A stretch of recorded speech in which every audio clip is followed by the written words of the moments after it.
Thank you, Mr. Chairman. And once again, let me offer my thanks and appreciation to you and to all of the members of your different services for how they contribute to our security.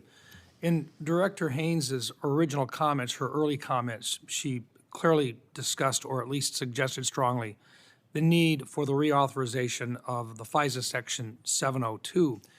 And I think sometimes we talk in terms of codes and so forth, and we don't provide the opportunity for the American public to actually understand what this is. And I'm going to ask General Nakasone, because I've heard him in the past very eloquently share what Section 702 does. And in this open setting, I'd really like Director Nakasone to be able to share a little bit about what 702 really is and the reason why it is so important that we reauthorize 702.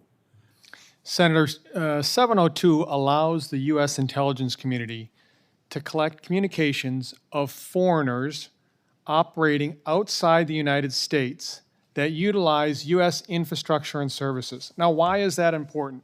It's important because if you think about what we've been able to do with this authority since 2008, first of all, provide and shine a light on what our adversaries are doing. What's Iran doing? What's China doing? What's Russia doing? What's North Korea doing in all parts of the world? Secondly, disrupting. But if I could, that's because they're using platforms that have a nexus to our communication systems within the United States. That's correct. But they're doing it from outside of the United States, and it is not necessarily connected with someone from within the United States. They're simply using the platform because it's easy.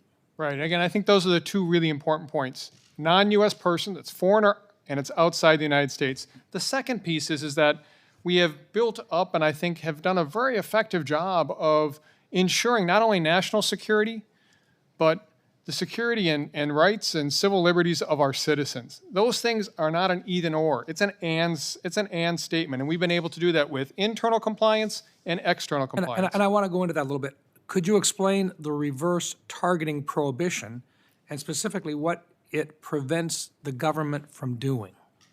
So if one of our analysts in the U.S. intelligence community says, hey, I want to be able to get to someone in the United States, but I'll go ahead and just target this person outside the United States as a way around it.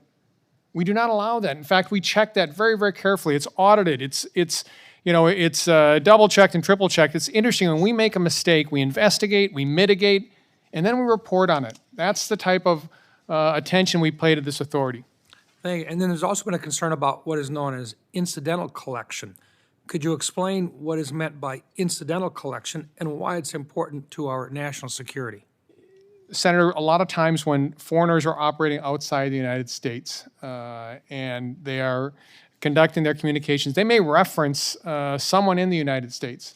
If they do in their communications, we have very, very specific ways that we minimize and be able to hide that type of data. So that is, again, the importance of us being able to, again, the national security piece and the protection of civil liberties and privacy. Thank you. Director Wray, would you have anything to comment with regard to the need for 702?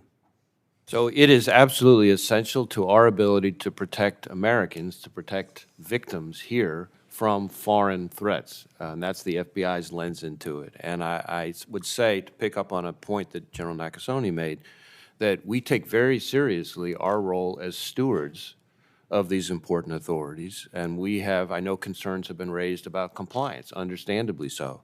And we have made extensive changes over the past few years to address the root causes and to fix compliance issues. We've stood up a whole new Office of Internal Audit that's focused specifically on FISA compliance. We've made massive changes to our database systems to prevent inadvertent 702 queries. We've enhanced training. We've implemented new oversight and pre-approvals. And all of the reports that this committee and the public have seen about some of those issues all predate those important reforms.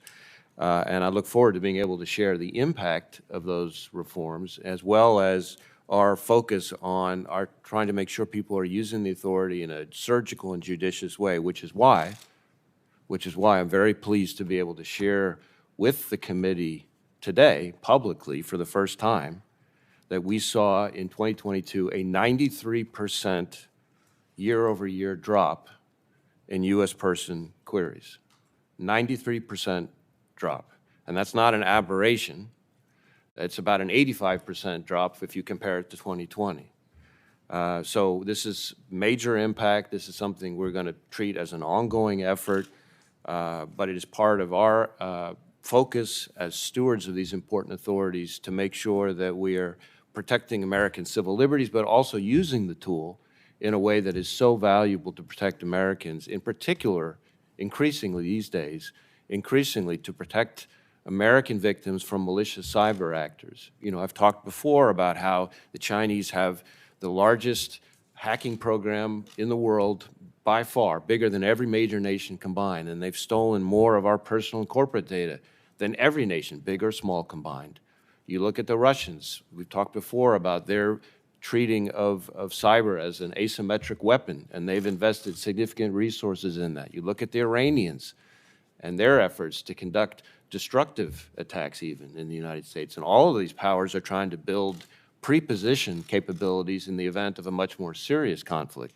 702 is what enables the FBI to get to victims, to warn them, to take steps to mitigate those cyber threats. And there's a lot more that we could talk about in closed session, but it's an incredibly valuable tool to protect Americans, especially as you look out over the next 5 years in terms of the threats we're going to face with great powers, with cyber, and unfortunately, to picking up on some of the questions that were asked earlier, from foreign terrorist organizations again. Thank you. My time has expired. Thank you, Mr. Chairman. Thank you, Senator Reynolds. Thank you for raising the issue. And I do think for a lot of our colleagues, we're going to need to have this kind of explanation. We're going to need the community to lean in on declassifying specific examples, particularly vis-a-vis China and Russia. And also, you know, a lot has changed since the Congress debated this issue back in, I believe, 2017, 2018, in terms of reforms. Senator Offside.